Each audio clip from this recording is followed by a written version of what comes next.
Coolies, written by Yin, illustrated by Chris Sonpete, published by Philomel Books.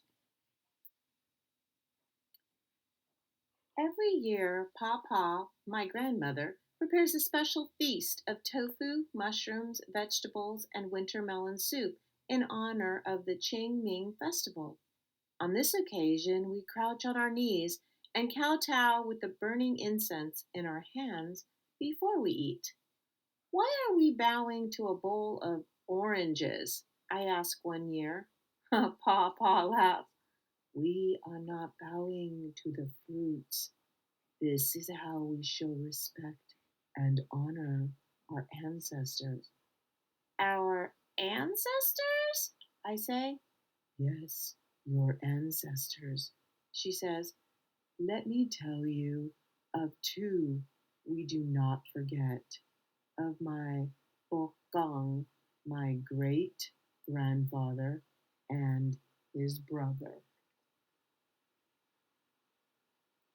A long, long time ago in China, in the mid 1800s, there was a rebellion against the government by the people. Our poor country. Thousands died of hunger because the crops weren't planted or harvested.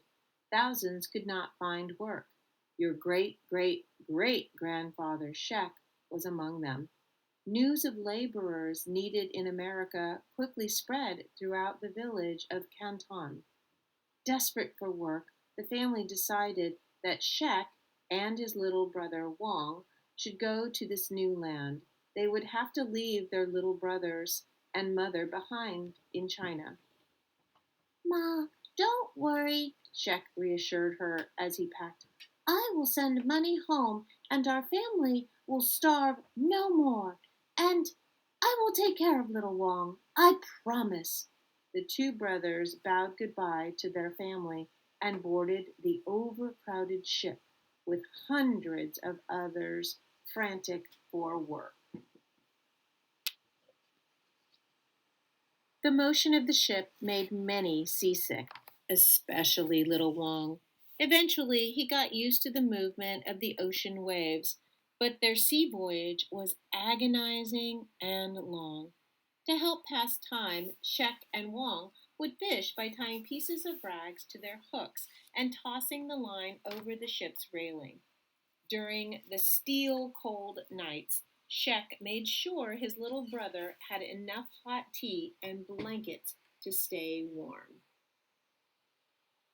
After almost 2 months on the stormy seas, they finally arrived in San Francisco. Like many others on board, Shek and Wang were frail from their exhausting trip. However, the brothers were excited. Look, little Wang, this is the land of opportunity, Shrek exclaimed as he stared out at the new world. Horses and wagons met them at the ship. Shek made sure he was close to his little brother as the Chinese were separated into groups heading for Sacramento. Stay close, Shek whispered. Chinese laborers had been hired by the Central Pacific Railroad Company to build railroad tracks headed east. Irish railroad workers had been hired by the Union Pacific Railroad Company, and starting from Omaha, Nebraska, they headed west. When the two railroad companies met in Utah, passengers and cargo would be able to cross the continent in days instead of months. The bosses hired by Central Pacific did not believe the Chinese could endure the building of the railroad.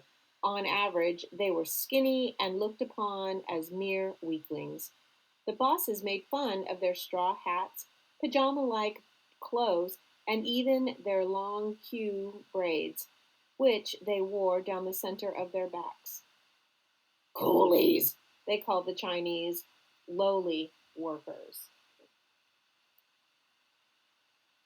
The Chinese laborers began each day at dawn and continued until dusk.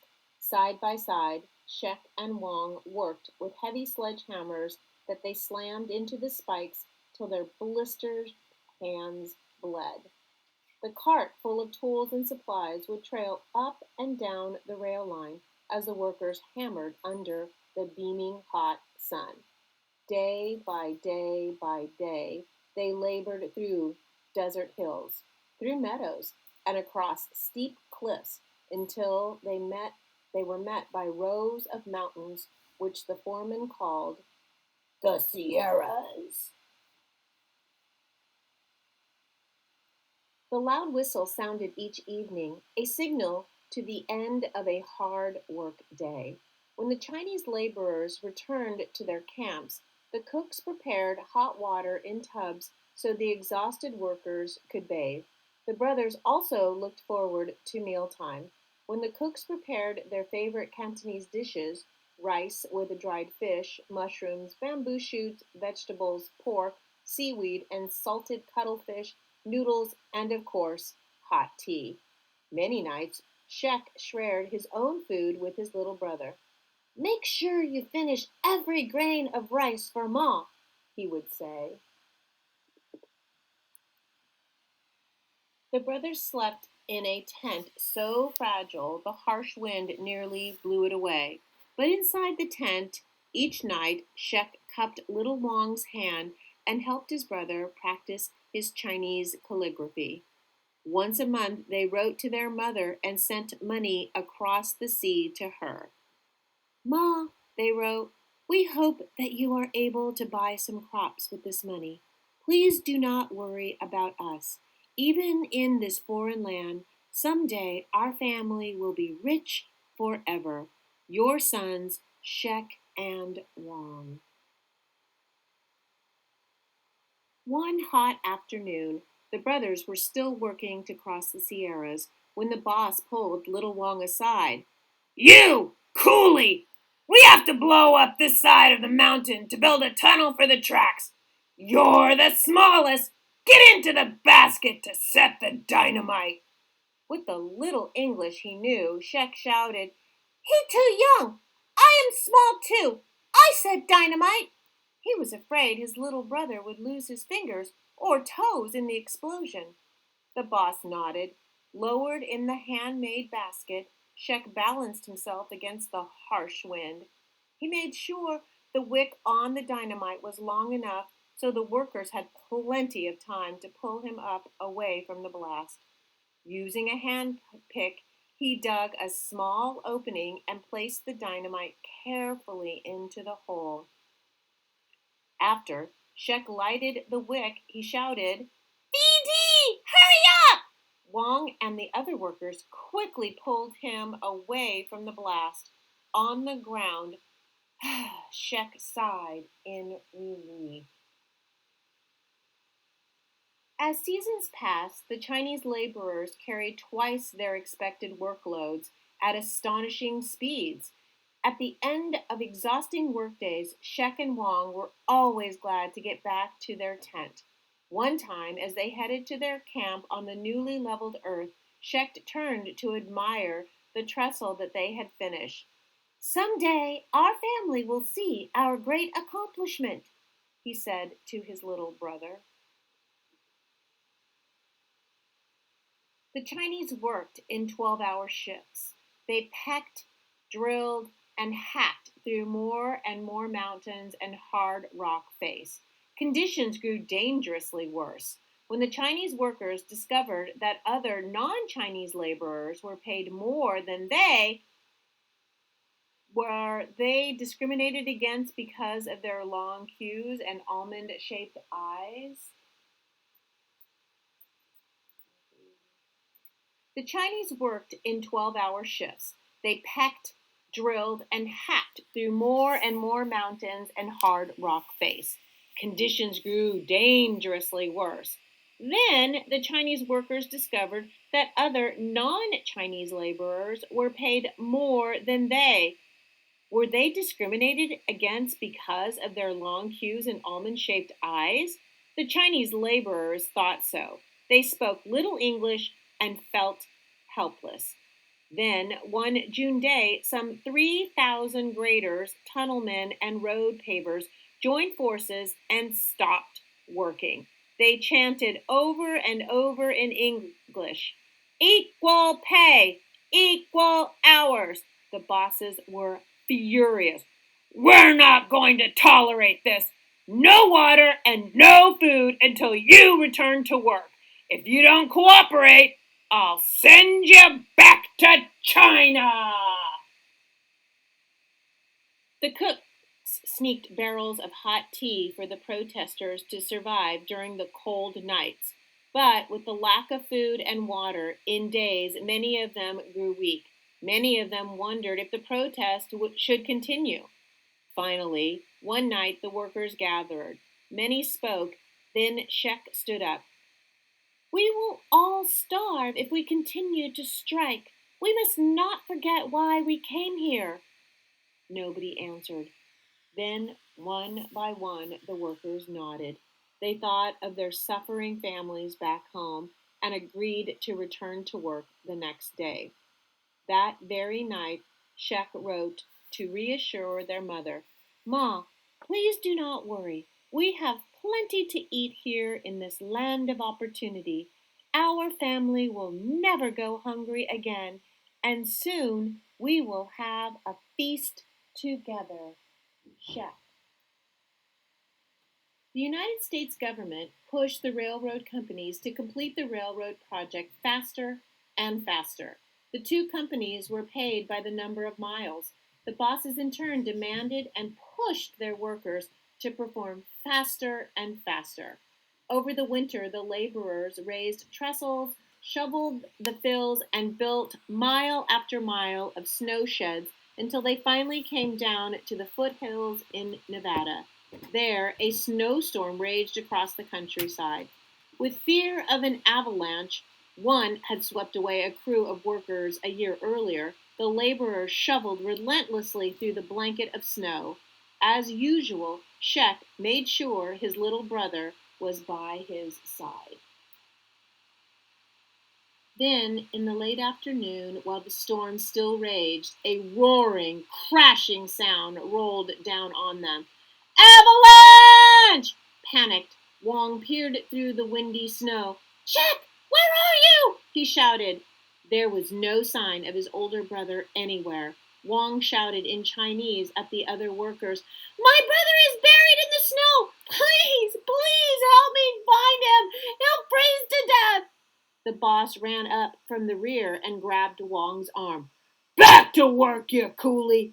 Enough! Back to work! Wong pulled himself free and began to dig frantically through the snow with his bare hands. He remembered his older brother's words that they would never be apart. Finally, Wong saw the tip of Shek's boot protruding above the alp of snow. Go, man! He shouted. Help! He had found him. The workers helped to dig Shek out of the snow. They found him half frozen and clinging to his shovel, but alive. Wong took off his brown smock and wrapped it around his older brother's frostbitten body. A cook ran to him with a cup of hot tea as workers carried Shek over to a bamboo mat in a nearby tent. In his arms, Wong cradled Shek and massaged his older brother's shivering body until it began to feel warm. Yum cha, Wong said. Drink tea, my brother. Will get better, Shek muttered back. I must. As the days passed, Shek became better and better. Though he lost 2 toes from frostbite, he was soon back at his brother's side, back at his sledgehammer, hammering the rails across the deserts and mountains and the prairies of the western expanse. 4 years later, it was spring 1869, the Chinese laborers made their way to Promontory Summit, Utah. The 2 railway lines, Union Pacific and Central Pacific, built by the Irish workers from the east and mostly Chinese workers from the west, would meet there. When they met, there was a big celebration. Railroad managers, townspeople, and other workers were invited, but not the Chinese, not the Coolies. Wang and Shek stood back and watched the ceremony from behind the crowd of reporters and cameras. "We know," Shek said to Wang. "Call us what you will. It is our hands that helped build the railroad." After the ceremony, the brothers did not go back to China. Instead, they took the money they had saved and rode west on the new train to find a new home. They settled in San Francisco. One day, gathering his thoughts, Wang took out his brush and ink block and started to write. "Ma, it has been quite some time since we last wrote. Shek is busy minding the store. Already the community in Chinatown knows me as the letter writer. Now I help those who can't read and write and send letters home to their families in China. We are hopeful and excited that soon we shall be reunited with you and our brothers here in America, the land of opportunity. Wang." Soon enough, the brothers sent money home again. However, this time it was money for their family to join them in America. Papa starts a fire in the wastebasket and prepares the firecrackers in the backyard. "Now you are ready to pay respect to our ancestors?" My grandmother calls out to me. "Take the paper money and the gold paper and throw it in the flames. It will make your ancestors rich in the spirit world forever." As I watch the ashes disappear into the sky, I know I will remember my ancestors. How could I forget? Author's note. The story was inspired by actual historical events in the history of the American Railroad. Thousands of Chinese fled to America in the mid 1800s because of famine and the Taiping Rebellion, in which the people of China revolted against the imperial government that reigned at that time. In researching the early Chinese Americans, I found their involvement with the transcontinental railroad fascinating. With primitive equipment and their ethics of hard work, these people, diversively called Coolies, gave new meaning to the word. I wanted their brave story to be told in a way that would have the most impact, and so I chose to tell it through the personal experiences of two brothers. The Chinese laborers endured the most brutal prejudice in their newly adopted land. They were looked upon as evil foreigners and hated by the early settlers. There is little question that they were given the more dangerous and lower paying tasks. There were even riots against the Chinese working on the rails. Many were beaten and some were killed. Despite all the anti Chinese attacks, snow and rock avalanches, fierce weather conditions, and blasting accidents, the Chinese laborers worked harder and harder. Their achievement, hammering a railroad out of hundreds of miles of treacherous and unexplored country, remains an incredible feat. In the making of the railroad, thousands of Chinese lost their lives. Some of the recovered bodies were sent back to their families in China. Many were undiscovered and forgotten, and their graves remain unknown and scattered along the trackside, a silent tribute to their accomplishment. The Qingming Festival, meaning supreme light, is the day for the dead, usually celebrated on the 4th or 5th of April, according to the lunar calendar. It is a day when Chinese families pay their respect to their ancestors, to people like Shek and Wang, who never forgot their family and became an important part of this new country they called the Land of Opportunity.